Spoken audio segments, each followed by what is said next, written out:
سنت که بالا میره به خدا قسم هیچ چی دیگه برات معنی نداره، مخصوصا اونجایی که این ریشات سفید میشه، این موهات هم سفید میشه. دیگه برات مهم نیست کی قشنگتره، کی بهتر برات ابراز علاقه میکنه، کی خوشتیبتره، کی بیشتر پول داره. به خدا قسم هیچ چی دیگه برات مهم نیست.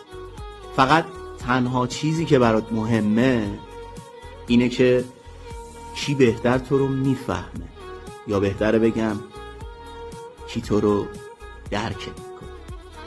آره رفیق.